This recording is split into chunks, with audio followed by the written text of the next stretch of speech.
St. Louis was once a titan, the fourth largest city in America, the gateway to the West and a symbol of prosperity. But over the last 7 decades, it has lost more than 65% of its population, falling from 56,000 residents in 1950 to under 2. As industries closed and suburban flight took over, entire neighborhoods emptied.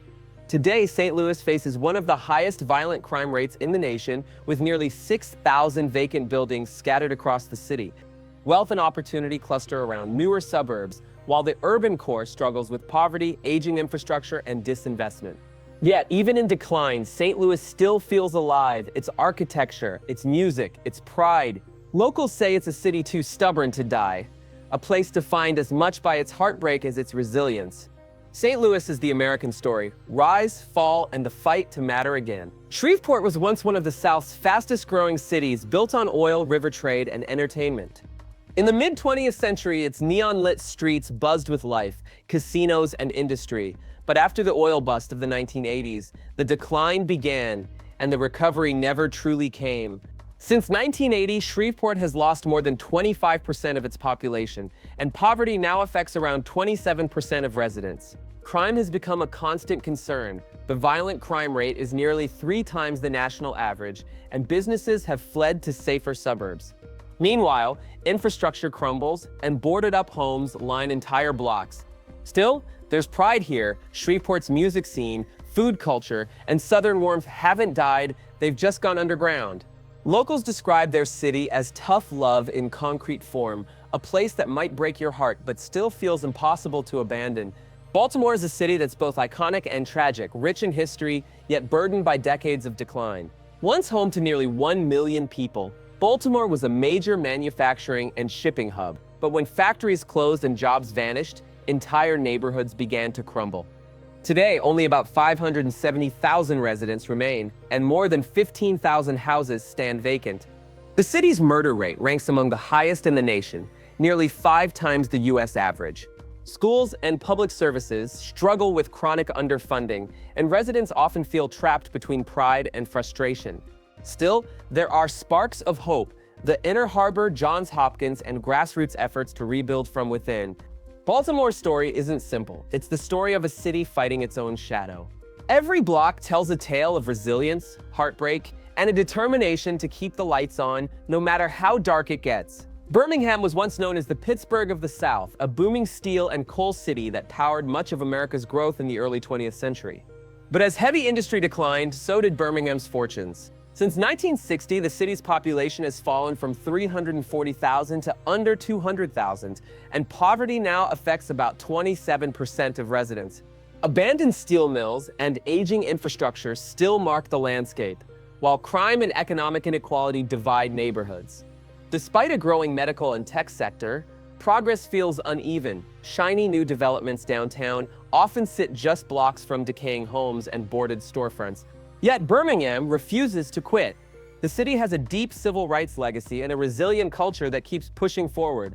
Still, many locals admit the recovery feels slow, as if Birmingham is forever balancing between its proud past and an uncertain future. Stockton sits in California's Central Valley, a city once full of promise, where agriculture and shipping fueled steady growth.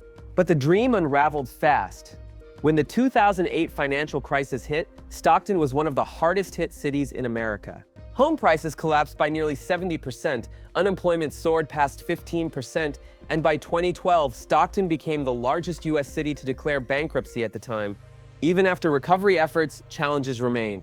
Poverty affects roughly 20% of residents, violent crime is above the national average, and homelessness continues to rise. While developers have invested in new waterfront projects and small businesses are returning, much of the city still struggles to rebuild its sense of stability. Locals describe Stockton as a place of extreme sunshine and struggle side by side. It's not just a city that went broke, it's a city still learning what survival really costs. Flint was once the engine of the American dream, home to General Motors, auto workers, and good union jobs. In the 1950s, it had 200,000 residents and one of the highest median incomes in the U.S. Then the factories closed, and everything changed. By the early 2000s, Flint's population had fallen below 80,000, poverty had surged past 35%, and the tax base had all but vanished. Then came the water crisis, a disaster that turned national attention toward Flint for all the wrong reasons. In 2014, lead contamination poisoned the city's water, affecting thousands of families. Today, trust in leadership is still fragile. Schools struggle, homes are undervalued, and residents rely heavily on bottled water and nonprofits to survive. Flint is a symbol of both resilience and betrayal, a reminder of what happens when a working-class city is left to fight for itself. Just across the Mississippi River from St. Louis sits a city that time forgot, East St. Louis, once home to more than 80,000 residents. It was a thriving industrial hub filled with rail yards, factories, and jazz clubs. But after World War II, white flight, deindustrialization, and political corruption hit all at once.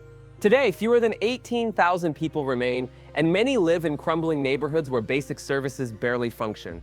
Streetlights don't always work, schools struggle to stay open, and poverty hovers around. The crime rate is among the highest in the nation, making East St. Louis one of America's most dangerous small cities. Yet, despite decades of neglect, there's still pride here. Churches, community centers, and lifelong residents fight to keep the spirit of the city alive. East St. Louis is proof that even when the system gives up, people don't always follow. Across the river from Philadelphia sits Camden, once a proud industrial center, now one of America's most troubled cities. In the early 1900s, it was home to Campbell's Soup, RCA Victor, and tens of thousands of factory jobs. Families built lives here, and the skyline smoked with industry. But when manufacturing collapsed in the 1970s, Camden unraveled, the city lost more than half its population, and poverty soared above 36%. Crime became rampant. In some years, Camden ranked as the most dangerous city in America. Today, new developments and university projects are bringing signs of hope, but they often feel disconnected from everyday residents. Many locals talk about two Camdens, one shiny and new, the other still abandoned and forgotten. Despite it all, the people here endure, resilient, loyal, and determined to stay. Camden's story isn't just about decay, it's about survival in a city that refuses to disappear. Gary, Indiana was born from steel, literally. Founded by U.S. Steel in 1906, it was a purpose-built industrial powerhouse that once symbolized the strength of American manufacturing. At its peak, more than 80,000 people lived here, working long hours but earning steady paychecks. Then the mill shut down, the jobs vanished, and the city that steel built began to rust.